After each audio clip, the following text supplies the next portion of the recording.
वो कैसे? हमारे सामने वही रास्ता है जो अभी भी बना है, उसके अलावा और कोई रास्ता नहीं है। जिसने भी हमें यहाँ फंसाया है वो हमसे कह रहा है कि हम उस रास्ते से भीतर जाएं। देवराज चौहान बेचैन दिखा। उस रास्ते में क्या है? स्पष्ट है कि बाहर जाने का तो रास्ता होगा नहीं, हम बुरी तरह फंस चुके हैं। लेकिन ये जगह है क्या? पारसनाथ बोला। हमें किसने फंसाया है? महाजन ने कहा। हमारे पास किसी भी बात का जवाब नहीं है। फिर देवराज चौहान ऊंचे स्वर में बोला, मोना चौधरी। हाँ, मोना चौधरी की आवाज़ आई। उस रास्ते में क्या दिखाई दे रहा है? अंधेरे के अलावा कुछ भी नज़र नहीं आ रहा, मोना चौधरी ने नीचे से कहा। हमारी तो बुद्धि ही भ्रष्ट हो गई हो। लेकिन वो रास्ता इसलिए खोला गया है कि हम उधर जाएं, देवराज चौहान बोला। हाँ, क्योंकि इसके अलावा आगे बढ़ने का कोई और रास्ता नहीं है। इसी पल देवराज चौहान के हाथ में दबी तीलियां बुझ गईं। तीलियां बुझते ही गड्ढे के भीतर बने रास्ते में एकाएक मध्यम सी रोशनी होने लगी। ये देखकर सब चौंके। वहाँ रोशनी हो रही है, जगमोहन तेज स्वर में बोला। बाप, उधर नया लफड़ा पैदा हुईला, रस्ता राव ने कहा। सबकी निगाह रोशनी पर थी। धीमे धीमे वो रोशनी तेज़ होती जा रही थी। पूरा गड्ढा रोशन हो उठा था। रोशनी और तेज़ हुई तो वो गड्ढे से बाहर ऊपर तक आ गई। फिर रोशनी का तेज़ होना थम गया और अब उस रोशनी की वजह से हर तरफ का ज़र्रा ज़र्रा स्पष्ट दिखाई दे रहा था। नीचे मोना चौधरी और बाकेलाल लौटकर खड़े उस रास्ते की तरफ ही देख रहे थे। चंद पलों के लिए तो सभी ठगे से रह गए थे। एकाएक देवराज चौहान बोला, शायद कोई रास्ता देखो, शायद निकलने की कोई जगह हो। सब तुरंत ही इधर उधर फैलते चले गए। देवराज चौहान की निगाह नगीना की तरफ घूमी तो चौंक पड़ा। नगीना की आंखों में कांच जैसी चमक विद्यमान थी। गुड्डी, देवराज चौहान के ओठों से निकला। मेरे आसपास जो धुंध छाई थी वो हट गई है चौहान। अब मैं सब कुछ महसूस कर सकती हूँ, गुड्डी बोली। ये क्या जगह है गुड्डी? ये मौत की घाटी है, गुड्डी ने गंभीर स्वर में कहा। मौत की घाटी? हाँ, इस जगह को हर कोई मौत की घाटी के नाम से जानता है। तुम लोग मौत की घाटी के प्रवेश द्वार पर खड़े हो और मौत की घाटी की शर्तों के अनुसार भीतर तक आने के बाद तुम लोग तभी बाहर निकल सकते हो जब मौत की घाटी का चक्रव्यूह तोड़ देंगे। चक्रव्यूह तोड़े बिना कोई भी बाहर नहीं निकल सकता। भटक कर मौत की घाटी में ही मर जाएगा। बहुत से बहादुर लोग मौत की घाटी का चक्रव्यूह तोड़ने के लिए भीतर गए, परंतु कोई भी जीवित बाहर नहीं निकला। चक्रव्यूह कैसे तोड़ा जाएगा गुड्डी? अभी मेरे पास इस बात का जवाब नहीं है, लेकिन मोना चौधरी को यहाँ मौत का खतरा नहीं है। वो कैसे? पूर्व जन्म के नियम के अनुसार कोई मरने के बाद जिंदा किया जाता है तो दोबारा उसकी अचानक मौत यानी हत्या नहीं हो सकती। वो अपनी स्वाभाविक मौत मरकर ही जीवन पूरा करेगा। मोना चौधरी के बलि के साथ मृत्यु हो चुकी है। जादूगर ने उसे दोबारा जिंदा किया। ऐसे में मोना चौधरी को होने वाले हादसे नहीं मार सकते, परंतु तुम सबके लिए मौत की घाटी में कदम कदम पर खतरे बिछे हैं। ज़रा भी गलत कदम उठाया और मौत हो गई। क्या हम में से कोई मर सकता है? सभी मर सकते हैं। इस जगह को मौत की घाटी कहा जाता है। इसी से तुम समझ सकते हो कि यहाँ पर कैसे हालात होंगे। आज तक कोई भी भीतर जाकर मौत की घाटी से ज़िंदा बाहर नहीं निकल सका। यहाँ से बाहर निकलने का कोई रास्ता नहीं। मौत की घाटी का चक्रव्यूह तोड़कर ही बाहर निकला जा सकता है, और यह असंभव काम है। गुड्डी चिंतित थी। परेशान सा देवराज चौहान नगीना के चेहरे को देखता रहा। तुम हमें बता सकती हो कि मौत की घाटी का चक्रव्यूह कैसे तोड़ा जा सकता है? नहीं बता सकती इस बारे में। मौत की घाटी के भीतर जाने के बाद ही कुछ कह सकूंगी। मेरी शक्तियाँ झांकने के लिए मौत की घाटी के भीतर नहीं जा पा रही। मौत की घाटी में बड़ी ताकतों का साम्राज्य है। भीतर जाने पर पता चलेगा कि मेरी ताकतें यहाँ काम करती हैं या नहीं, या किस हद तक काम करती हैं। पहले तो तुम सब जान लेती थी गुड्डी। चौहान, इस वक्त मैं तुम लोगों के पूर्व जन्म में हूँ, जहाँ मेरी शक्तियों का असर कम हो गया है। मेरी भी अपनी सीमाएं हैं। मैं अपने ठिकाने से जितनी दूर जाऊँगी मेरी शक्तियाँ उतनी ही कमज़ोर हो जाएंगी। इस वक्त मैं अपनी जगह से बहुत दूर हूँ। अगर मुझे पहले से पता होता कि तुम लोगों के साथ मुझे पूर्व जन्म में आना पड़ेगा तो मैं अपनी शक्तियों का विस्तार करके आती। हमें यहाँ किसने फंसाया? विष देवता बेवरा ने। बेवरा ने? देवराज चौहान चौंका। जो तुम लोगों से बालीलाल बनकर मिला वो असल में विष देवता बेवरा ही था। उसने ही मेरे गिर्द धुंध भरा वातावरण तैयार कर दिया था, और मैं अपनी शक्तियों का इस्तेमाल करके उसके बारे में कुछ न जान सकूं। बालीलाल विष देवता बेवरा था? देवराज चौहान की आंखें सिकुड़ी। विश्वास नहीं आ रहा चौहान, सच में नहीं आ रहा। वो बेवरा ही था, और चौदम बेवरा का खास आदमी है। बेवरा की चेष्टा थी कि तुम लोगों को मौत की घाटी में पहुंचा दिया जाए। रास्ते में जो औरत और युवती मिले वह हकीकत में बेदम बेवरा और चौदम थे। ओह, देवराज चौहान का मुंह खोला का खोला रह गया। विष देवता होने के नाते बेवरा कभी भी विद्या का इस्तेमाल करके अपना या दूसरे का रूप बदल सकता है। वो ढेरों विद्याओं का ज्ञानी है। उसका मुकाबला करना आसान काम नहीं है। लेकिन उसने हमें मौत की घाटी में क्यों फंसा दिया? क्या इसलिए कि हम जान गंवा बैठे और तिलिस्म तोड़कर नागमणि की माँ यानी नागिन को आज़ाद न करा सकें? कहते हुए देवराज चौहान के दांत भिसते चले गए। ये बात नहीं है, गुड्डी ने गंभीर स्वर में कहा। तो क्या बात है? जो विष देवता बेवरा ने जब नागमणि की माँ यानी नागिन को तिलिस्म में कैद किया तो मौत की घाटी के देवता को उसकी हरकत पसंद नहीं आई कि बेवरा विष देवता होकर एक मामूली नागिन पर मोहित हो जाए और उसे कैद कर ले। ऐसे में मौत की घाटी के देवता ने बेवरा को श्राप दिया कि उसकी जो भी औलाद होगी वो विषहीन हुआ करेगी। मतलब कि विष देवता की औलाद में विष नहीं होगा? देवराज चौहान अचकचाया। हाँ, मौत की घाटी के देवता ने बेवरा को यही श्राप दिया, और जब से उसने नागमणि की माँ यानी नागिन को तिलिस्म में कैद रखा है, तब से बेवरा की सब औलादें विष के बिना ही पैदा हो रही हैं। नागमणि के बारे में जानने के लिए पढ़ें अनिल मोहन के 2 उपन्यास, नागमणि और नरमली। विष देवता बेवरा के लिए इतने कष्ट से भरी और क्या बात हो सकती है कि उसकी औलादों में विष ना हो? ये तो जीते जी मर जाने वाली बात है बेवरा के लिए। जब से उसे श्राप मिला है तब से ही वो पागल सा हुआ पड़ा है। ऐसे में वो मौत की घाटी के देवता के सामने बहुत गिड़गिड़ाया कि उसे श्राप से मुक्त कर दे। आखिरकार मौत की घाटी के देवता ने बताया कि जिस दिन कोई भी उसकी मौत की घाटी का चक्र भी तोड़ देगा, उस दिन वो श्राप से मुक्त हो जाएगा। ऐसे में बेवरा यह प्रयत्न करता रहता है कि कोई मौत की घाटी का चक्र भी तोड़ दे। इस कोशिश में वो जाने कितने लोगों को मौत की घाटी में भेज चुका है, परंतु आज तक कोई भी मौत की घाटी का चक्र भी तोड़ने में सफल नहीं हो सका। तुम लोगों को भी इसी कारण धोखे से मौत की घाटी में ढकेल दिया है कि शायद तुम लोग चक्र भी तोड़ दो। वैसे उसे मोना चौधरी पर भरोसा है कि कभी तो वो मौत की घाटी का चक्र भी तोड़कर बाहर निकलेगी, क्योंकि वो जानता था कि मोना चौधरी की बलि द्वारा मृत्यु हो चुकी है और दोबारा से वो किसी हादसे में नहीं मरेगी, सामान्य मौत ही होगी उसकी। इसलिए विष देवता इस बार बहुत आशावादी है कि मोना चौधरी मौत की घाटी का चक्र भी कभी तो तोड़कर बाहर निकलेगी। ओह! देवराज चौहान व्याकुल और गंभीर दिखने लगा। यहाँ मोना चौधरी के अलावा तुम सब खतरे में हो चौहान। मौत की घाटी में मौत कभी भी आ सकती है। मुझे नहीं पता कि आगे के वक्त में मैं तुम लोगों की सहायता कर पाऊंगी कि नहीं, फिर भी मेरे से जो बन पड़ा वो ज़रूर करूंगी। बड़ी शक्तियों ने मुझे तुम्हारी और मोना चौधरी की ज़िंदगी सलामत रखने के लिए भेजा है, परंतु मौत की घाटी में मोना चौधरी तो सुरक्षित है, लेकिन तुम नहीं, जबकि मैं चाहती हूँ कि किसी की भी जान न जाए। देवराज चौहान कुछ कहने लगा कि तभी पारसनाथ की आवाज़ आई। यहाँ तो कोई रास्ता नहीं है, ये रास्ता हर तरफ से बंद है। देवराज चौहान ने पारसनाथ को पास आते देखा। बाकी सब भी पास आने लगे। किसी भी दिशा में कोई रास्ता नहीं है, जगमोहन बोला। सब करीब आ पहुँचे थे। देवराज चौहान के चेहरे पर गंभीरता नाच रही थी। हम बुरी तरह फंस चुके हैं, देवराज चौहान बोला। जिस जगह पर हम खड़े हैं इस जगह को मौत की घाटी कहा जाता है। मौत की घाटी? महाजन चौंका। हाँ, ये मौत की घाटी का प्रवेश द्वार है, देवराज चौहान ने कहा। तुम्हें पता था तो तुमने पहले क्यों नहीं बताया कि यह मौत की घाटी है? जगमोहन बोला। इस बात का मुझे अभी एहसास हुआ है। एहसास होइला? रुस्तरा अजीब से स्वर में बोला। कैसे एहसास होइला बाप? नगीना की आंखों में अब कांच की चमक गायब थी। मौत की घाटी क्या है? पारसनाथ ने गंभीर स्वर में पूछा। स्पष्ट रूप से तो मैं भी नहीं जानता कि मौत की घाटी क्या है, परंतु ये पता है कि यहाँ फंस जाने वाला अगर जिंदा मौत की घाटी से निकलना चाहता है तो उसे चक्रव्यूह तोड़ना होगा, जो कि आसान काम नहीं है। कैसा चक्रव्यूह? मौत की घाटी का चक्रव्यूह। इस बारे में मुझे ज़्यादा जानकारी नहीं है, परंतु असल बात तो यह है कि मौत की घाटी में सिर्फ मौत ही मिलेगी। चक्रव्यूह को समझने से पहले ही जान चली जाएगी। देवराज चौहान होठ भींचे कहने लगा। हम लोगों में सिर्फ मोना चौधरी है जो सुरक्षित रहेगी, जिसकी जान नहीं जाएगी। पूर्व जन्म में आने वालों पर यहाँ के नियम लागू होते हैं कि उसकी मौत एक ही बार होगी। मोना चौधरी की मौत बलि देने के दौरान हो चुकी है, अब वो नहीं मर सकती। हम मौत की घाटी के भीतर पैर रख चुके हैं और वापसी के हमारे दरवाजे बंद हो चुके हैं। हमारे पास आगे बढ़ने के अलावा और कोई रास्ता नहीं। हमारी संख्या ज़्यादा है, जहाँ तक मुझे लगता है कि हमें एक दूसरे को खोना होगा। मौत की घाटी में सारे नहीं तो हम में से आधे जान गंवा ही देंगे। ओह, जगमोहन ने व्याकुल स्वर में कहा। ये तो बुरा होगा। आप उन सब फसेला बाप, बचने का कोई रास्ता नहीं। जगमोहन के दांत पिच गए। बचने के लिए मौत की घाटी का चक्रव्यूह तोड़ना होगा, जिसके बारे में हमें कोई ज्ञान नहीं है, देवराज चौहान ने कहा। जगमोहन, शांभवी ने कसकर जगमोहन की बाँह पकड़ ली। मुझे डर लग रहा है। अपने को संभालो, डरने से काम नहीं चलेगा, जगमोहन तेज स्वर में बोला। आखिर हम यहाँ आए क्यों? सोहनलाल ने कहना चाहा। हमें उस औरत और युवती ने इस रास्ते पर डाला था, महाजन बोला। वो कौन है लबाब? वो विष देवता बेवरा था, देवराज चौहान ने कठोर स्वर में कहा। विष देवता बेवरा? पर वो तो औरत। वो बेवरा था, उसने रूप बदला हुआ था। बालीलाल विष देवता बेवरा ही था। ओह, वो बेवरा बालीलाल, वो ऐसा क्यों करे लबाब? हमें मौत की घाटी में इसलिए पहुंचा दिया कि हम उसका तिलिस्म तोड़कर नागमणि की माँ यानी नागिन को आज़ाद ना। ये बात नहीं पारसनाथ, दरअसल बेवरा खुद ही मुसीबत में फंसा हुआ है, देवराज चौहान बोला। क्या मतलब? विष देवता बेवरा ने जब नागमणि की माँ यानी नागिन के प्यार में पड़कर तिलिस्म में कैद कर लिया तो मौत की घाटी के देवता को बेवरा की हरकत पसंद नहीं आई और उसने बेवरा को श्राप दे दिया कि उसके बच्चे विष के बिना पैदा होंगे। बेवरा जो कि दुनिया के जीवों को विष बांटता है, बिच्छू, कीड़े मकोड़े, सांप, नाग सब बेवरा की दया पर जीवित रहते हैं।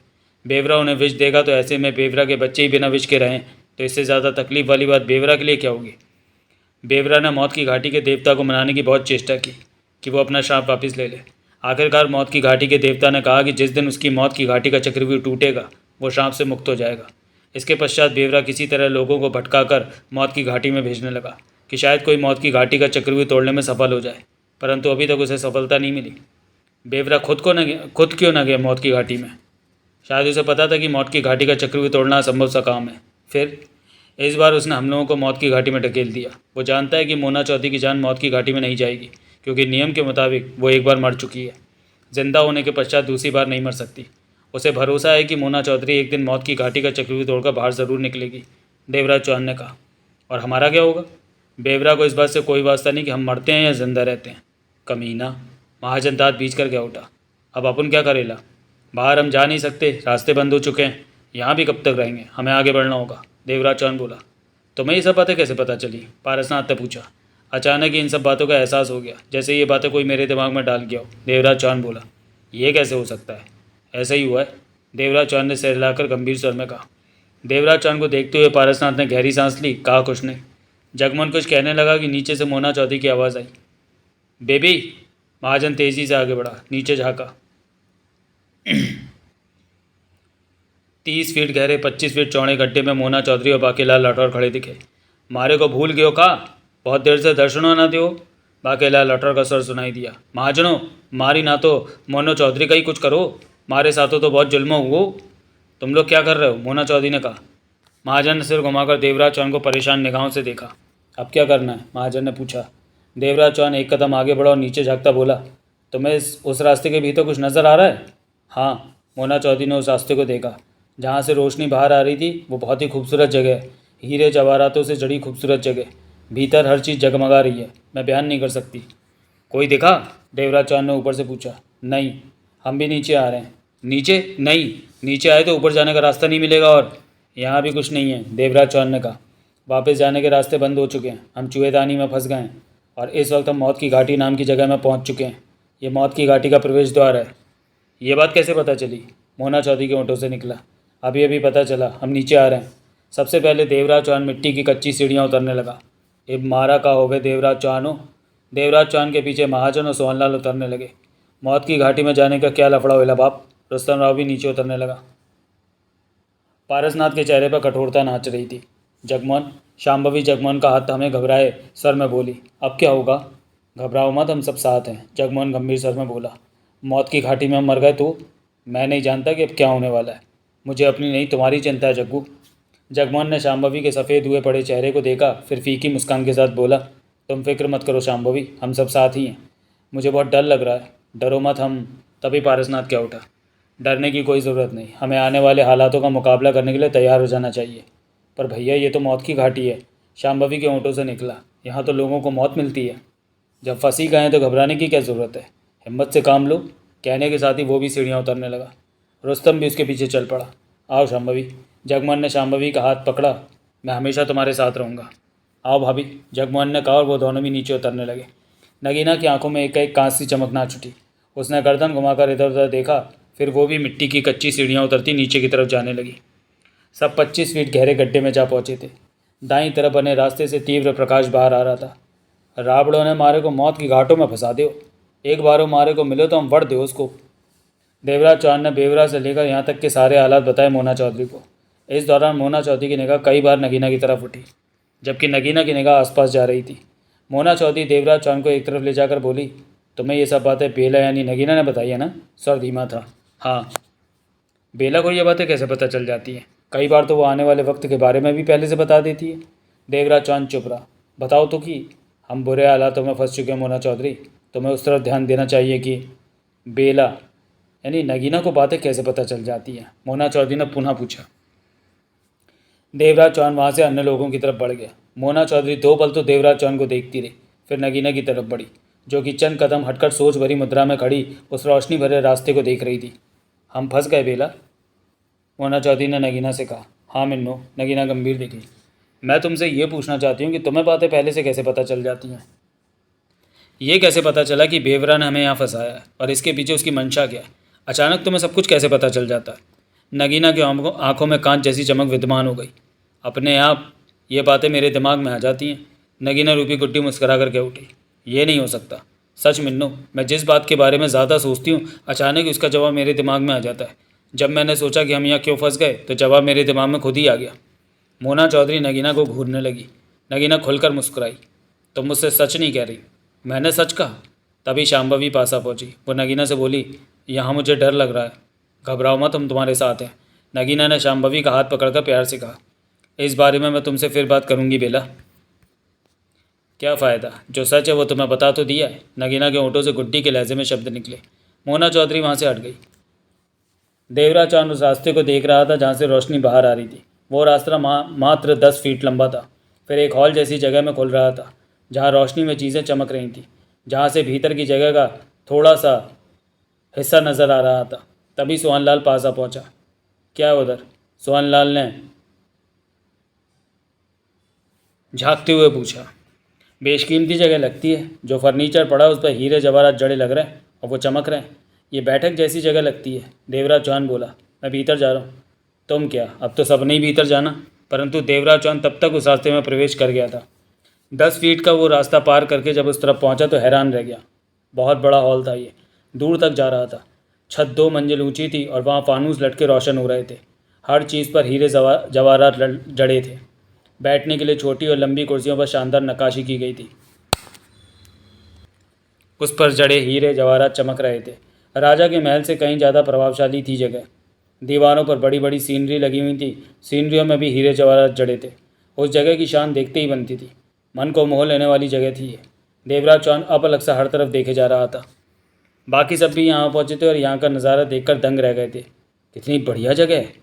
यो हीरो जवाहरातों तो बहुत महंगे हो गए छोरे, 10-20 जेबों में भर लो। जगमोहन की निगाह कहीं टिक नहीं रही थी। ये कितनी सुंदर जगह है। शांभवी पास आकर के उठी, जबकि मोना चौधरी के चेहरे पर गंभीरता थी। वो ऊंचे स्वर में कह उठी, सपनों से बाहर आ जाओ। ये मत भूलो कि ये जगह मौत की घाटी के नाम से जानी जाती है। मौत की घाटी का मतलब है यहाँ मौत मिलती है। हमें अपनी जान की फिक्र करनी चाहिए।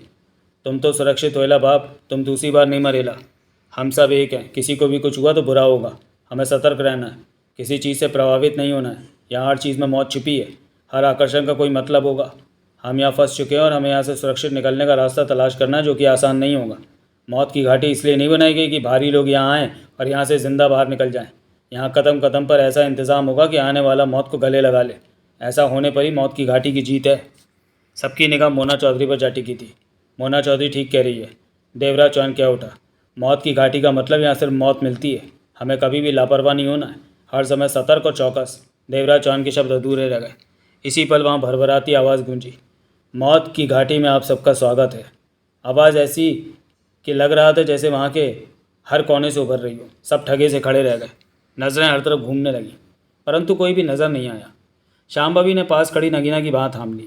इतने लोगों को एक साथ मैं यहाँ देखकर खुश हुआ। देवा और मिन्नू की मौजूदगी ही मेरी खुशी का सबब है। तुम कौन हो बाप? रुस्तम राव ने पूछा। मैं मौत की घाटी का देवता हूँ। देवता? हाँ, मैंने ही मौत की घाटी का निर्माण किया है। मेरी ताकत का कोई मुकाबला नहीं कर सकता। थारे से बहादुर तो हम हो गए। तुम कहाँ हो? महाजन ने पूछा। मैं अपने विश्राम स्थल पर हूँ, यहीं रहता हूँ, परंतु नज़र सब जगह पर रहती है। आवाज़ पुनः गूंजी। तुम्हें सामने आना चाहिए। इसकी आवश्यकता नहीं, मेरे सारे काम यहाँ से सुचारू रूप से चलते हैं। हमसे तुम्हारा क्या मतलब? यही मतलब है कि तुम लोग मेरी बनाई मौत की घाटी में आ पहुँचे हो। यहाँ भीतर आने का तो रास्ता है, परंतु बाहर जाने का कोई रास्ता नहीं है। बाहर तभी निकल सकते हो जब मौत की घाटी का चक्रव्यूह तोड़ दोगे। चक्रव्यूह क्या है? बाहर निकलने का रास्ता। वो कहाँ है? तुम लोगों को कदम कदम पर चक्रव्यूह की तरफ इशारा करते निशान मिलेंगे, जिनके सहारे तुम लोग चक्रव्यूह तक आसानी से पहुंच जाओगे, परंतु उसे तोड़े बिना तुम लोग मौत की घाटी से बाहर नहीं निकल सकोगे। चक्रव्यूह तक पहुंचने का सफ़र इतना आसान नहीं होगा जितना कि तुम लोगों को लग रहा है। कदम कदम पर मौत बिछी है। तुम लोगों का कोई भी कदम तुम लोगों की जान ले सकता है। आज तक यहाँ जो भी आया वो ज़िंदा नहीं रह सका। मुझे यकीन है कि तुम सब भी मौत की घाटी में मौत की नींद सो जाओगे। लेकिन मिन्नू, तू खुशनसीब है। क्या मतलब? पूर्व जन्म के नियम के मुताबिक तुम्हारी मौत नहीं होगी, क्योंकि तुम एक बार यहाँ मर चुकी हो और जादूगर की मेहरबानी से ज़िंदा हुई हो। ऐसे में यहाँ तुम्हें तभी मौत आ सकती है जब तुम वापस अपनी दुनिया में लौटो और फिर वापस यहाँ आओ। मतलब कि तुम जिंदा रहोगे और मौत की घाटी में भटकती रहोगी, परंतु चक्रव्यूह को तुम कभी भी तोड़ नहीं पाओगी। तुम जानते हो कि हमें बेवरा ने धोखे से यहाँ भेज दिया है। मालूम है, हमारा कोई इरादा नहीं था मौत की घाटी में आने का। बेवरा ने अपने मतलब की खातिर हमें मौत की घाटी में भेज दिया। ऐसे में तुम्हें चाहिए कि हमें यहाँ से बाहर निकाल दो। मोना चौधरी नज़र घुमाती क्या उठी। ऐसा तो मैं चाहकर भी नहीं कर सकता, आवाज़ गूंजी। क्या कहना चाहते हो? मेरे बस में नहीं किसी को मौत की घाटी में लाना या बाहर भेज देना। यहाँ से बाहर तभी निकला जा सकता है जब मौत की घाटी का चक्रव्यूह तोड़ दिया जाए। यही मौत की घाटी का नियम है। तुम लोग आगे बढ़ो, यहाँ से बाहर निकलो और चक्रव्यूह की तरफ बढ़ो। देखते हैं मौत कैसे कैसे तुम लोगों को अपनी बाहों में लेती है। कहाँ पर क्या गलती करते हो तुम लोग। ध्यान रहे, मौत की घाटी में कुछ लोग बसते हैं। वो तुम लोगों को गलत बातें कहकर भटका सकते हैं, इसलिए उन लोगों की बातों में मत आना। वो कभी भी तुम्हारा भला नहीं कर सकते। कौन है वो लोग? मौत की घाटी में रहने वाले लोग हैं वो। उन्हें अपना दायरा पता है कि उन्हें कहाँ तक कैसे जाना है, इसलिए वो ज़िंदा रह जाते हैं। तुम लोग चाहो तो उन्हीं के साथ रहकर अपना जीवन बिता सकते हो, परंतु मैं जानता हूँ कि ऐसा करना कठिन होगा तुम लोगों के लिए। तुम लोग ज़रूर चक्रव्यूह की तरफ जाओगे। मैं तुम लोगों को बता दूं कि 3 दरवाजे पार करने के बाद चौथा दरवाज़ा चक्रव्यूह का है। चौथे पर किन दरवाज़ों की बात कर रहे हो तुम? देवराज चौहान ने पूछा। दरवाज़ों के बारे में वक्त आने पर तुम लोगों को पता चल जाएगा। मैं जानता हूँ कि एक एक करके तुम लोग जल्दी अपनी जान गंवाने लगोगे। राहत की एक बात और बता देता हूँ तुम लोगों को। मौत की घाटी के देवता का सर जैसे वहाँ के हर कोने से उभर रहा था। आवाज़ में भरपूर गुंजन मौजूद था। अगर तुम में से किसी ने चक्रव्यूह तोड़ दिया तो उस स्थिति में तुम लोगों के जान गंवा चुके साथी फिर से ज़िंदा हो जाएंगे। यह तोहफ़ा समझना मेरी तरफ से। मतलब कि जो इस मौत की घाटी में जान गंवाएंगे? हाँ, परंतु उसके लिए घाटी का चक्रव्यूह तोड़ना होगा। लेकिन शांभवी इस स्थिति में ज़िंदा नहीं होगी। क्यों? जगमोहन क्या उठा। ये राहत पूर्व जन्म में आने वाले लोगों के लिए है। शांभवी इसी ज़मीन की है, ये बात इस पर लागू नहीं होगी। शांभवी फ़ौरन जगमोहन के पास जा पहुंची। चेहरे पर डर था। मैं मर जाऊंगी जगमोहन। ये तुमसे किसने कहा? जगमोहन ने उसे तसल्ली दी। ये तो बातें हो रही हैं। मैं मर गई तो ज़िंदा नहीं होंगी। शांभवी ने सूखे होठों पर जीभ फेरी। ऐसा कुछ नहीं होने वाला है, मैं हूँ तुम्हारे पास। जगमोहन मुस्कुराया। मौत की घाटी के देवता का सर पुनः गूंज उठा। अब तुम लोग मौत की घाटी का सफ़र शुरू करो। मुझे इस बात का ना तो अफसोस होगा और ना ही खुशी होगी कि तुम लोग जान गंवा बैठो। मिन्नों की मौत नहीं होगी और मैं जानता हूँ कि मजबूरन इसे भी मौत की घाटी की बस्ती में जीवन बिताना पड़ेगा, जहाँ और लोग बसते हैं। उसके बाद खामोशी छा गई। मौत की घाटी के देवता की आवाज़ फिर नहीं आई। सब एक दूसरे को देख रहे थे, उस जगह पर निगाहें घुमा रहे थे। शांभवी ने जगमोहन की बात थाम रखी थी। चेहरे पर बेचैनी थी। यो देवता तो छुपो के बातें करो और भाग जाओ, बाकीलाल राठौर बोला। तभी महाजन गंभीर स्वर में क्या उठा।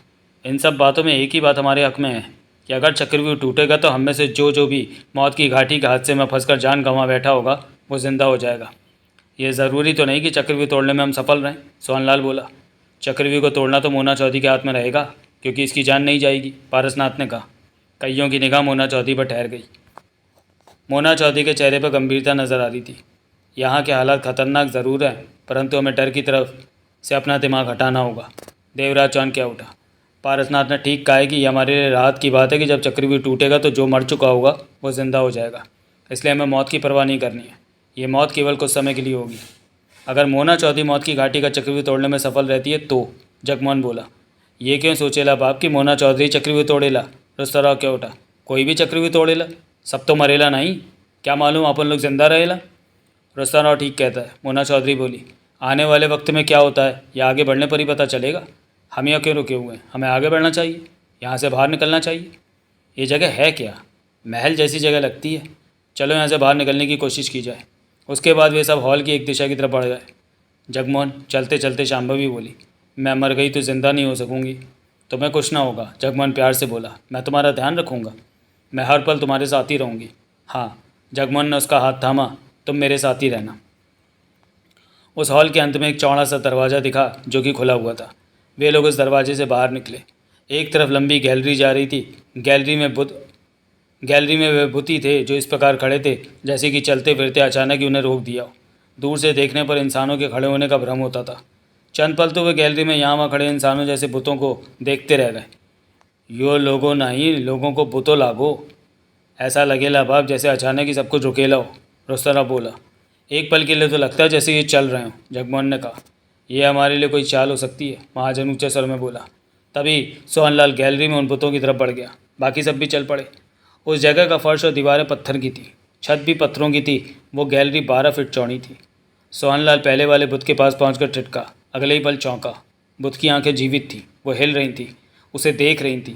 ऐसे ही होंठ सामान्य दिखे। फंस गए तुम लोग भी यहाँ, बुत के होठों ने शांत आवाज़ निकाली। सोहनलाल हक्का बक्का रह गया। बुत के बोलने की तो उसे ज़रा भी आशा नहीं थी। तब तक बाकी सब भी पास आ पहुँचे थे। ये तो बोलता है, शांभवी घबरा कर कह उठी। हमें देख भी रहा है, इसकी आंखें काम कर रही हैं, महाजन ने कहा। तभी देवराज चौहान ने हाथ बढ़ाया, बुत को छूकर देखा। वे पत्थर का था, परंतु आंखें और होंठ बराबर काम कर रहे थे। बहुत हैरान हो रहे हो मुझे देखकर? बुत के होंठ हिले। लेकिन तुम लोग भी मेरी तरह बुत बन जाओगे या किसी अन्य तरह की मुसीबत के शिकार हो जाओगे। ये जगह बहुत खतरनाक है। तुम कौन हो? मेरा नाम प्रताप है। मुझे विष देवता बेवरा ने धोखे से मौत की घाटी में भेज दिया था। बुत बोला। कब की बात है? बहुत वक्त हो गया, अब मुझे ये भी नहीं याद कि कितना समय बीत गया। तुम बुत कैसे बन गए? शायद मैंने एक गलती कर दी थी। मैंने इस महल से बाहर निकलने के बाद वापस फिर से महल में आ गया। मेरे ख्याल में यहाँ कुछ नियम है जो कि आने वाले लोगों को पता नहीं। एक बार आगे बढ़ने के बाद शायद पीछे की तरफ आना मना है। मैं वापस आया तो बुत बन गया, तब से इसी स्थिति में हूँ। बुत ने बताया। तुम्हारे पीछे जो बुत है, क्या उन्होंने भी ऐसा किया था? जगमोहन बोला। मेरे पीछे भी कोई है? मैं गर्दन नहीं घुमा सकता। मुझे पता नहीं वो कितने हैं। 4 और हैं। उन्होंने भी यही गलती की होगी। वो मेरे बाद आए होंगे। यहाँ कभी कभार कोई फंसा नज़र आता है तो मेरे से उसकी मुलाकात ज़रूर होती है, क्योंकि मौत की घाटी में प्रवेश करने का ये रास्ता यही है। जो भी आता है इधर से ही आता है। तुम्हारी हालत पर हमें अफसोस है, पारसनाथ ने कहा। तुम्हारे लिए कुछ कर सकते हो तो बताओ। तुम लोग कुछ नहीं कर सकते। तुम लोगों का भी बुरा हाल होने वाला है। ये जगह ही ऐसी है। बुद्ध बोला। तुम इस मौत की घाटी के चक्रव्यूह के बारे में जानते हो? मोना चौधरी ने पूछा। मैं कुछ नहीं जानता। हमें आगे चलना चाहिए, देवराज चौहान ने गंभीर स्वर में कहा। यहाँ से बाहर जाने का रास्ता किधर है? जिस रास्ते पर खड़े हो ये रास्ता इस महल के बाहर ही जाता है। चलते जाओ, बाहर पहुँच जाओगे। लेकिन मेरी तरह भूल करके वापस मत आना, नहीं तो बुत बन जाओगे। बुत ने अफसोस भरे स्वर में कहा। तुम लोगों से बात करके मुझे खुशी हुई कि कोई इंसान मिला, वरना यहाँ इस तरह अकेले ही रहता हूँ। वे सब आगे बढ़ गए। कदमों की आवाज़ गूंजने लगी। दूसरे बुत के पास पहुँचे। उसकी भी आंखें और होंठ जीवित थे। वो सबको देख रहा था। तुम भी बोल सकते हो, महाजन ने गंभीर स्वर में कहा। हाँ, बुत के होंठ हिले। पर तुम लोग इस मौत की घाटी में मरने क्यों आ गए? हमें बेवरा ने धोखे से यहाँ भेज दिया। मेरे साथ भी उसने ऐसे ही किया, बुत ने कहा। बेवरा बुरा व्यक्ति है। पहले वाले बुत ने बताया कि वो महल में निकलने के बाद पुनः महल में आ गया था, इसलिए बुत बन गया। महाजन ने कहा। क्या तुमने भी ऐसे ही किया था? तुम भी? मैं इस रास्ते पर आगे गया था और जाने क्या सोचकर फिर वापस चल पड़ा। उस पहले वाले बुत से मैं कुछ पूछना चाहता था कि यहाँ तक पहुँचती मैं बुत बन गया। मेरी वापसी की वजह से ही मेरे बुत बनने का कारण बनी। ओह, नगीना क्या उठी। हमें अच्छी बात पता चली। किसी वजह से हम भी वापस आते तो बुत बन जाते। समय रहते ही पता चल गया, जगमोहन बोला। हम बुत तो नहीं बन जाएंगे? घबराहट में फंसी शांभवी ने जगमोहन से कहा। ऐसा कुछ नहीं होगा, घबराओ मत। यहाँ के बारे में और क्या जानकारी है तुम्हें? देवराज चौहान ने पूछा। कुछ भी नहीं, यहाँ आते ही मैं फंस गया। इस जगह से बाहर तक नहीं गया, बुत ने बताया। परंतु तुम लोग भी बचने वाले नहीं। मौत की घाटी यही है जगह। तरह तरह के खतरे भरे पड़े हैं। किसी खतरे में तो फंस कर ही रहोगे। तुम लोगों को यहाँ नहीं आना चाहिए था। क्यों आ गए तुम सब? बेवरा ने धोखे से हमें इस रास्ते पर डाल दिया। उस कमीने ने मेरे साथ भी ऐसे ही किया था। तुम बुत आपस में बात नहीं कर सकते? नहीं, हम ऊँचे स्वर में नहीं बोल सकते, परंतु पीछे 2 बुतों की बातें करने की आवाज़ें मुझे अक्सर आती हैं। सबने पीछे देखा। 2 बुत करीब ही थे, बाकी का एक बुत काफ़ी पीछे था। अब हम क्या करें? सोहनलाल ने पूछा। जिस रास्ते को तय कर लो तो उस पर वापस मत आना, बुत ने कहा। यह बात महल में लागू होती है या यहाँ से बाहर भी? नगीना ने पूछा। बाहर का मैं क्या जानूँ, मैं तो यहाँ से बाहर भी नहीं निकल सका, उसने कहा। तुम्हें भूख नहीं लगी बाप? नहीं, भूख नहीं लगती। बुत बनने के बाद पेट पत्थर का हो जाता है। मौत की घाटी के देवता की ताकत ही हमें ज़िंदा रखे हुए। वो ये सब क्यों कर रहा है? हमें आज़ाद कर दे, जाने दे, बुत ने मायूस स्वर में कहा।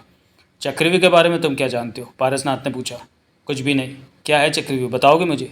अब तुम सुनकर क्या करोगे? सोहनलाल बोला। कोई फ़ायदा नहीं होने वाला, तुम तो हिल भी नहीं सकते। मेरा मन चलने फिरने को करता है। बुत की आंखों में आंसू चमकते दिखे।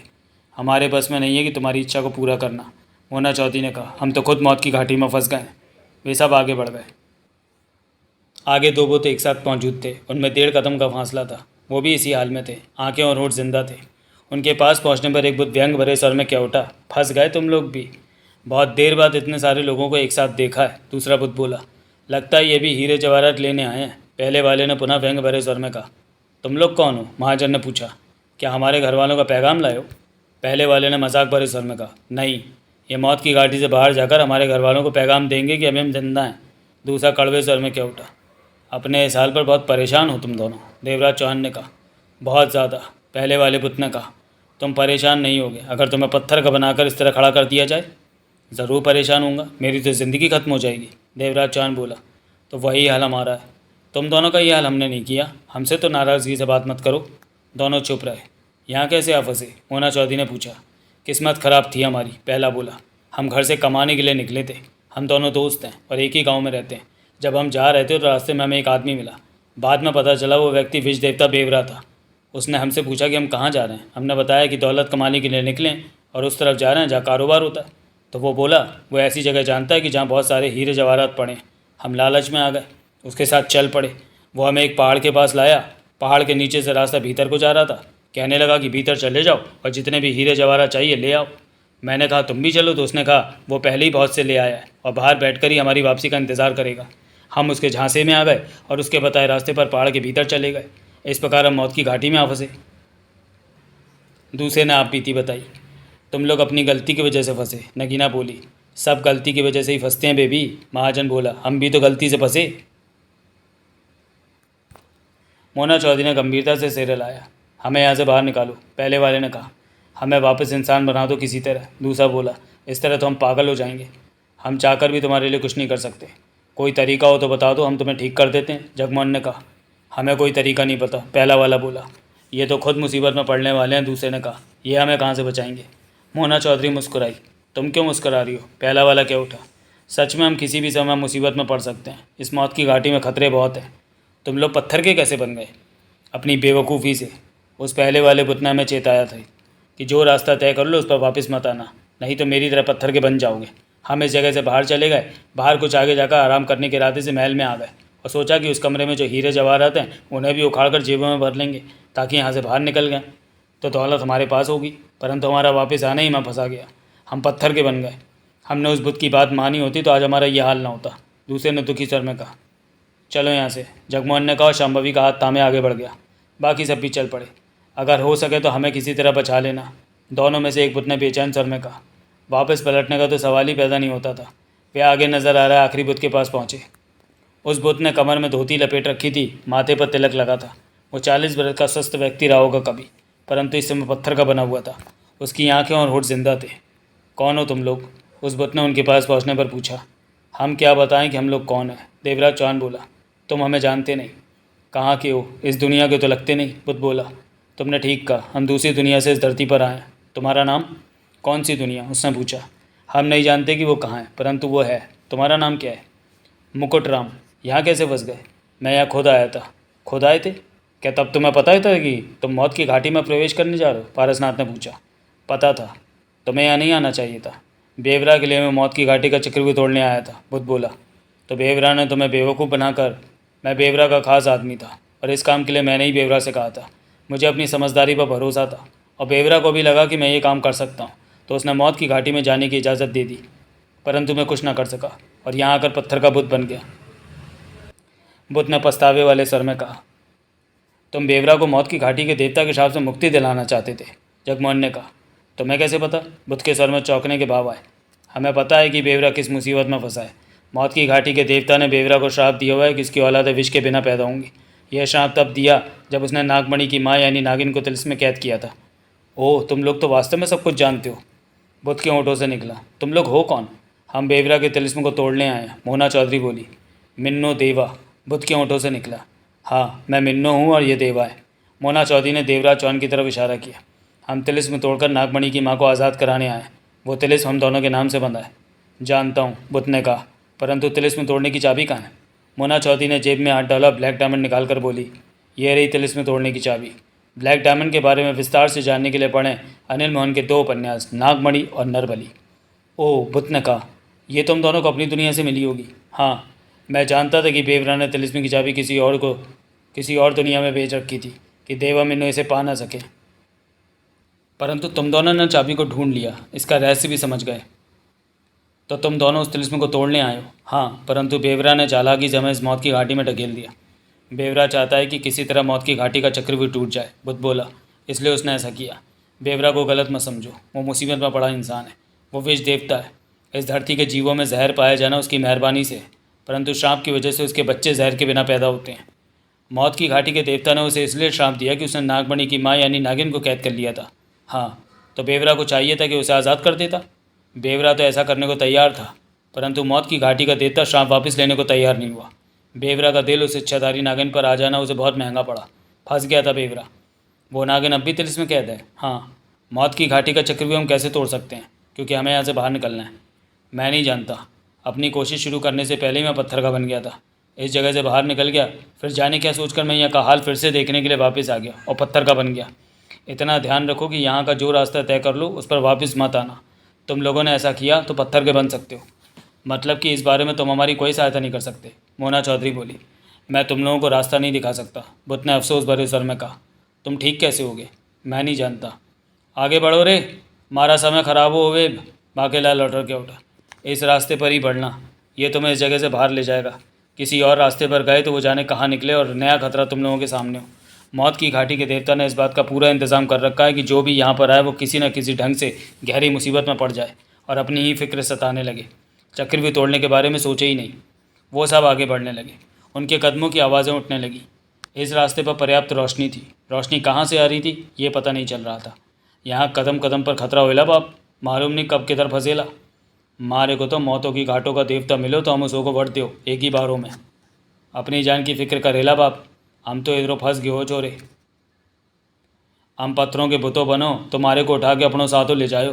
थारे से बातों करा तुम्हारा दिल लगो रही हो, वरना अकेले में रह करो कहाँ बे, करो का करें हम, बोर हो जाओ। देवराज चौहान ने मोना चौधरी से कहा, हमें बहुत संभल कर रहना होगा, सतर्कता का कोई फ़ायदा नहीं होगा। मोना चौधरी ने और पीछे कहा, यहाँ अनजाने खतरे भरे पड़े हैं, फिर भी सतर्कता हमें बचा सकती है। सतर्कता हमें फंसा भी सकती है देवराज चौहान, मोना चौधरी ने गंभीर स्वर में कहा। यहाँ से बाहर निकल कर देखते हैं कि क्या हालात सामने आते हैं। काफ़ी आगे जाकर रास्ता दाईं तरफ मुड़ गया। पहले तो दोनों तरफ दीवारें थी, परंतु मुड़ने के बाद दोनों तरफ की दीवारें गायब हो गई थी और रास्ता उस महल का बहुत ही खूबसूरत जगह के बीच में से गुजरने लगा।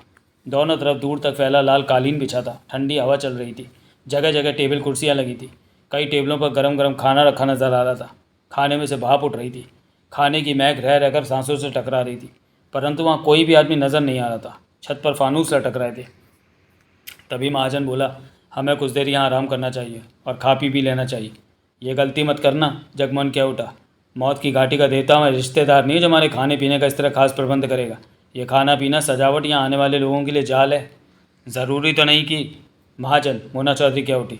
जगमोहन ठीक कहता है, इन हालातों में ये ज़रूरी हो जाता है कि हम हर चीज़ को चाल ही समझें। हमें ना तो आराम करना ना ही खाना खाना है। इस रास्ते पर चलते रहो।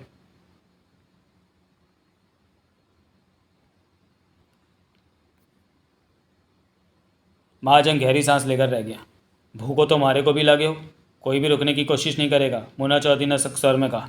उस 12 फीट चौड़े रास्ते पर वे आगे बढ़े जा रहे थे। रास्ता सीधा जाता दिखाई दे रहा था। दोनों तरफ खाने पीने की टेबलें दूर तक नजर आ रही थीं। उसके बाद दीवारें दिख रही थीं।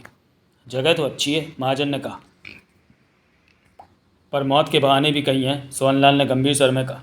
बिना वजह हमें किसी भी चीज़ के पास नहीं जाना है, सिर्फ अपने काम से मतलब रखना है, पारसनाथ बोला। लेकिन हमें कैसे पता चलेगा कि चक्रव्यूह किस तरफ है और उसे कैसे तोड़ना है, महाजन ने कहा। मौत की घाटी के देवता ने कहा था कि ये बात हमें खुद ही पता चल जाएगी, जगमोहन ने कहा। कैसे तोड़ना है ये भी पता चलेगा, ये मैं नहीं जानता। झंझट ही है, बेवरा ने हमें खासी मुसीबत में फंसा दिया। महाजन ने गहरी सांस ली। नगीना इन सबसे 3 कदम हटकर चली जा रही थी। उसके चेहरे पर गंभीरता थी और नज़रें हर तरफ जा रही थी। रह रहकर वो पीछे की तरफ भी देख लेती थी। जाने क्या देखना चाहती थी वो। जग्गू, शांभवी जगमोहन का हाथ पकड़े चल रही थी। मुझे वो बेचारे बुत याद आ रहे हैं। बेचारे बुत? और नहीं तो क्या। वो देख सकते हैं, बोल सकते हैं, परंतु पत्थर की होने वजह से चल नहीं सकते या हिल नहीं सकते। ये बात तो है। उन्हें कितनी तकलीफ़ हो रही होगी कि।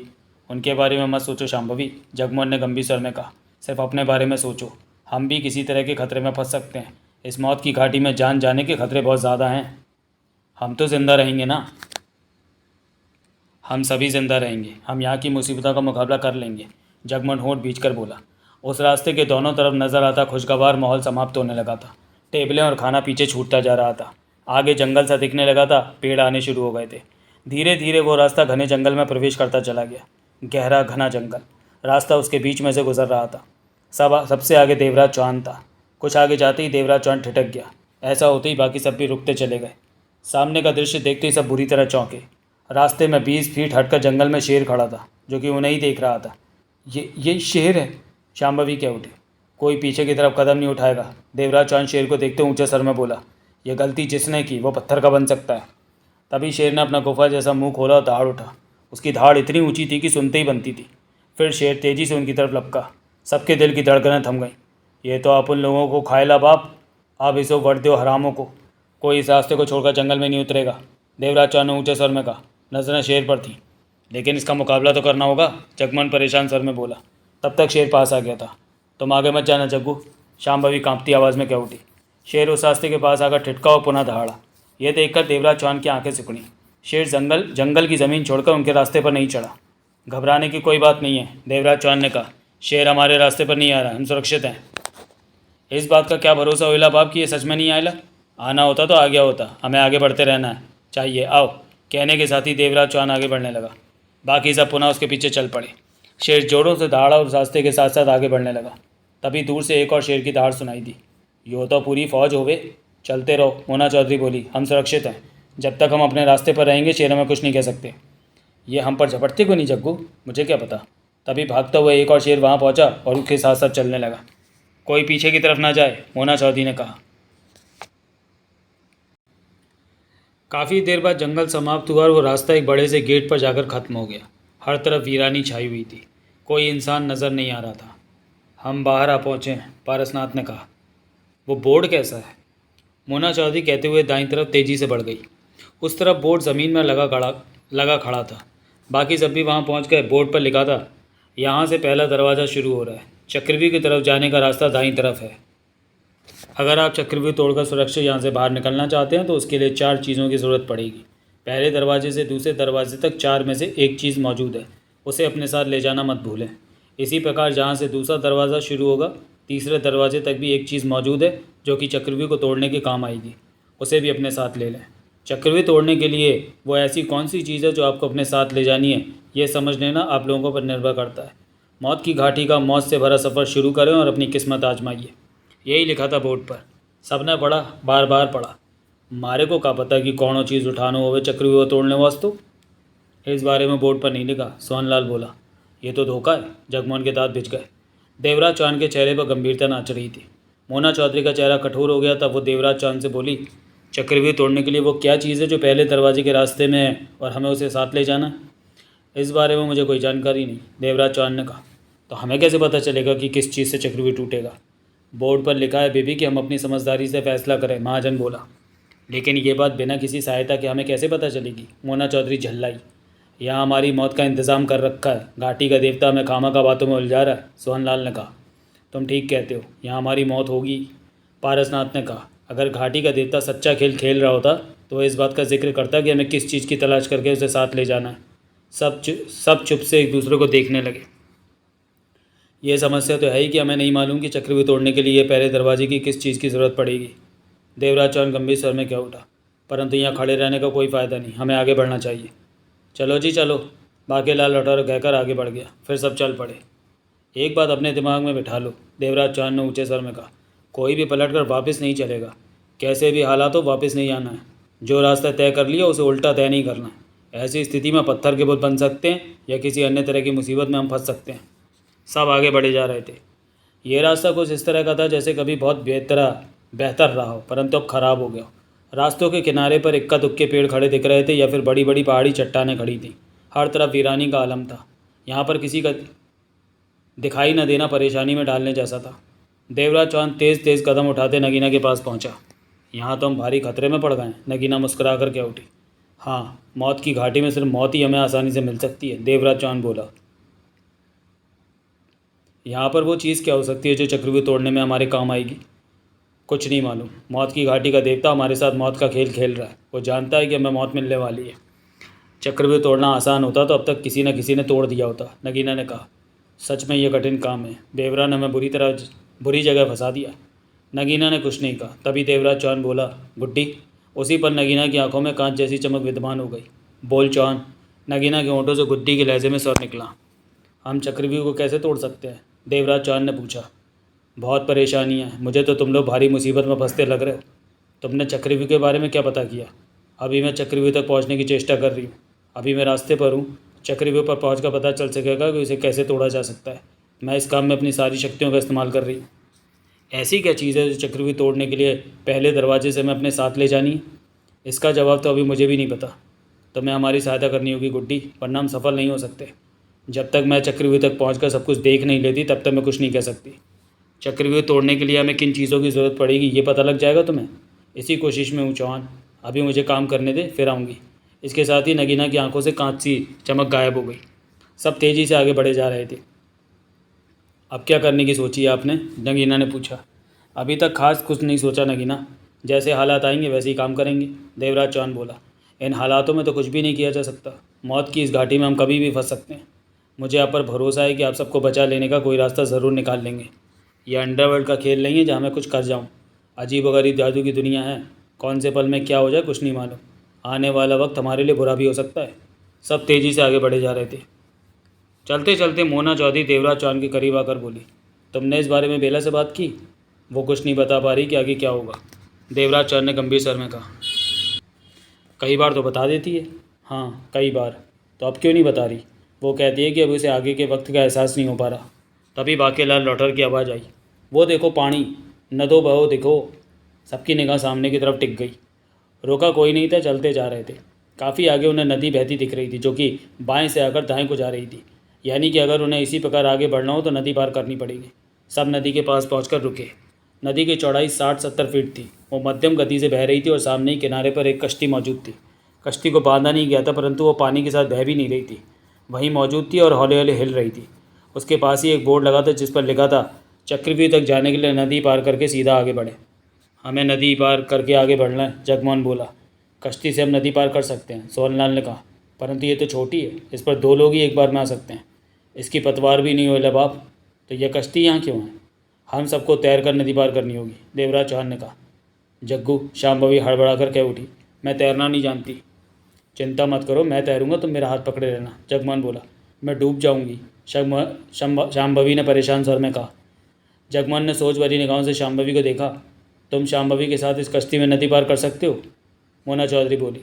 पर इसका पतवार तो नहीं हुआ बाप, रुस्ता राव ने कहा। पतवार हम किसी पेड़ की मोटी टहनी तोड़कर बना सकते हैं। थोड़ी सी चौड़ाई है नदी की, ज़्यादा देर नहीं लगेगी इसे पार करने में, मोना चौधरी ने कहा। जगमोहन, तुम हमारे साथों आयो, हम पतवार तैयार करो।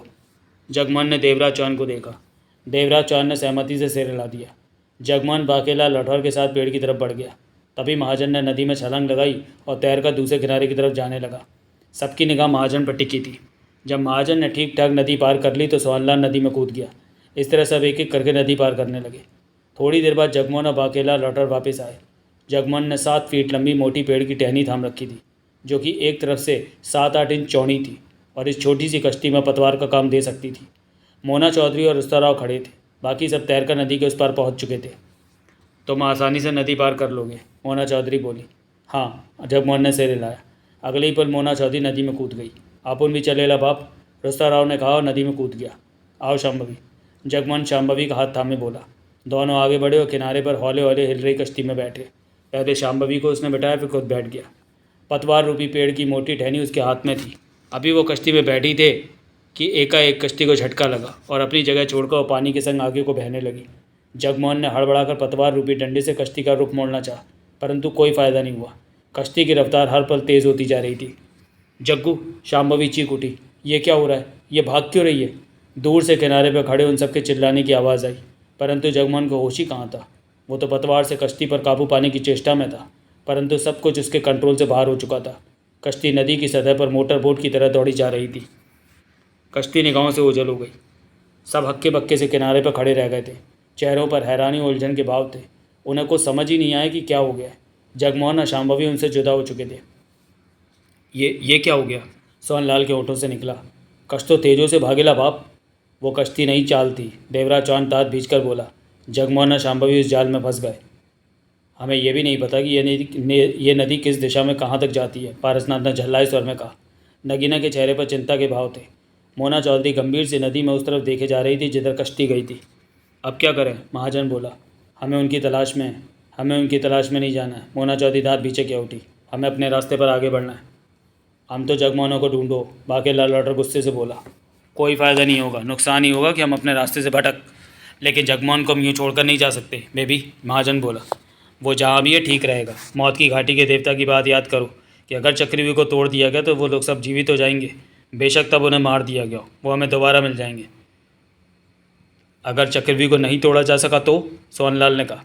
तो हालात सबके लिए बराबर रहेंगे।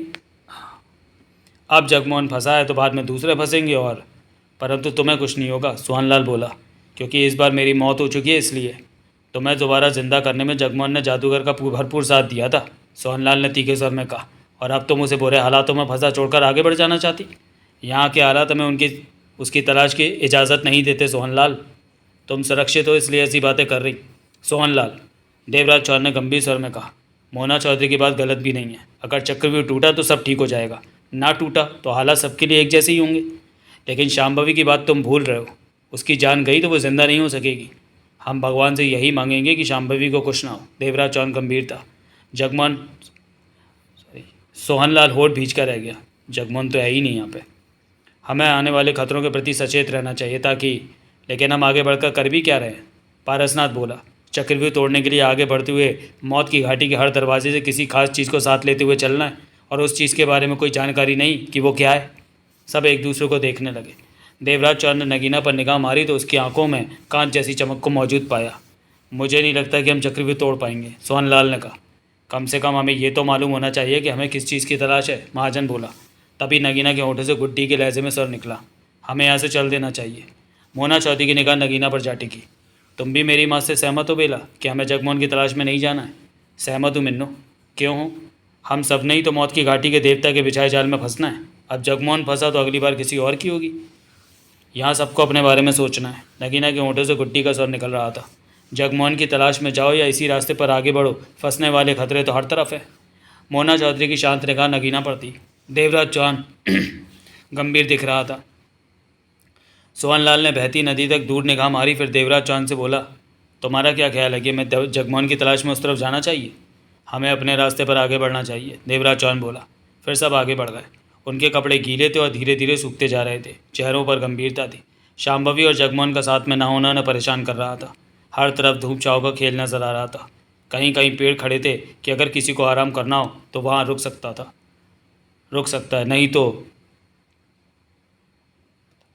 हम ये भी नहीं। ये यार शब्द तो यहाँ पे ब्लर हो रहे हैं। हम बुरे हालातों में फंसे हैं। देवराज चौहान चलते चलते नगीना के पास पहुँचा। गुड्डी, देवराज चौहान ने धीमे स्वर में कहा। बोल चौहान, कुछ पता किया? हाँ, चक्रव्यूह देख आई हूँ। चक्रव्यूह को तोड़ने के लिए वहाँ 4 खाने बने हुए हैं। 4 चीज़ों को उन खानों के भीतर डालना होगा कि चक्रव्यूह टूट जाएगा। गुड्डी का स्वर नगीना के होंठों से निकला। वो 4 चीज़ें क्या हैं? मुझे नहीं पता। तो फिर चक्रव्यूह का दरवाज़ा कैसे? मैं उन चीज़ों को पहचान लूँगी अगर वो मेरी नज़रों के सामने आ जाएं। हम पहले दरवाजे के भीतर आ चुके हैं।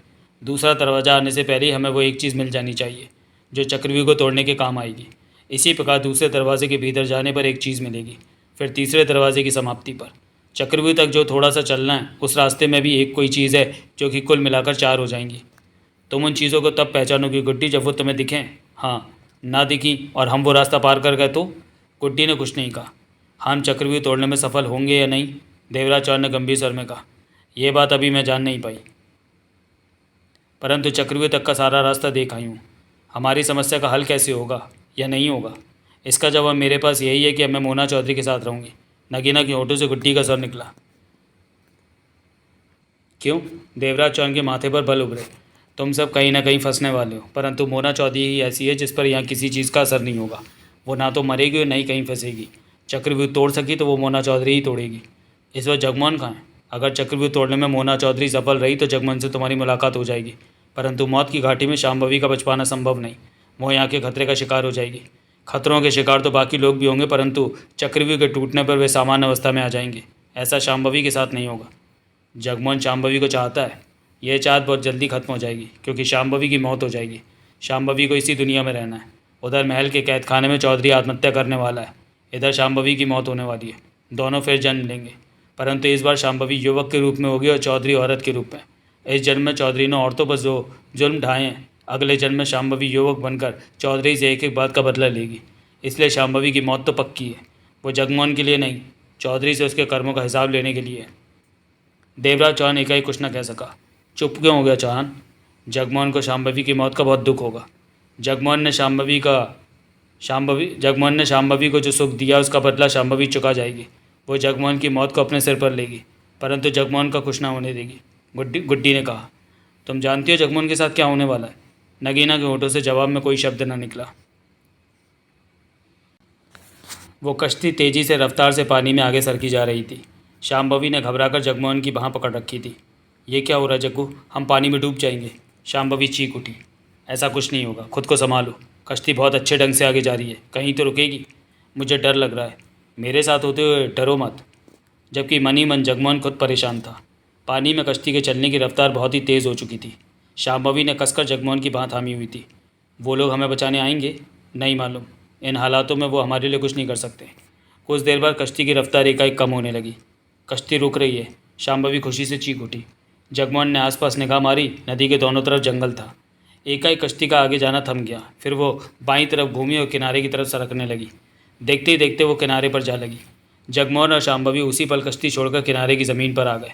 ऐसा होते ही कश्ती में तेज़ी से हरकत हुई और किनारे से हटकर वो पानी में वापस चल पड़ी। हैरान कर देने वाली बात तो ये थी कि पानी इस तरफ बह रहा था और कश्ती तेज़ी से उल्टी दिशा में बढ़ी जा रही थी। जगमोहन गंभीर निगाहों से कश्ती को जाते देखता रहा।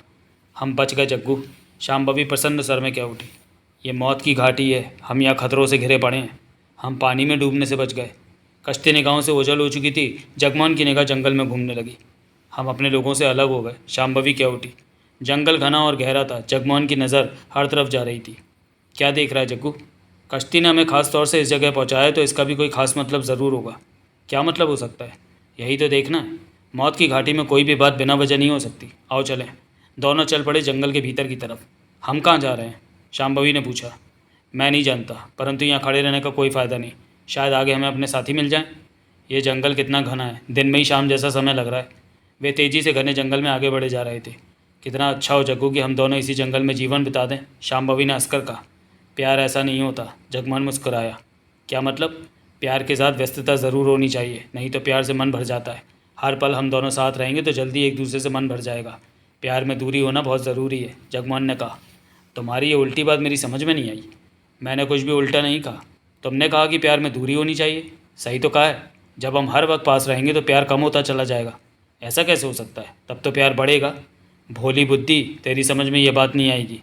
मैं पागल हूँ? शांभवी ने मुँह फुलाया। किसने कहा? तुमने ही तो कहा कि मेरी समझ में। इसका मतलब पागल होना नहीं होता। मुझे कुछ नहीं पता। मैं तुमसे प्यार करती हूँ और हर पल तुम्हारे साथ ही रहूँगी। मैंने तुम्हें दूर रहने को तो नहीं कहा। पर ऐसा ही तो कुछ तुमने कहा है। शांभवी का मुंह फूला हुआ था। मैं तो तभी पास के पेड़ से कोई कूदा, धम्म की आवाज़ उभरी। शांभवी के होंठों से चीख निकल गई। वे ठिठक गए। पेड़ से कूदने वाला 10 कदमों के फासले पर खड़ा था।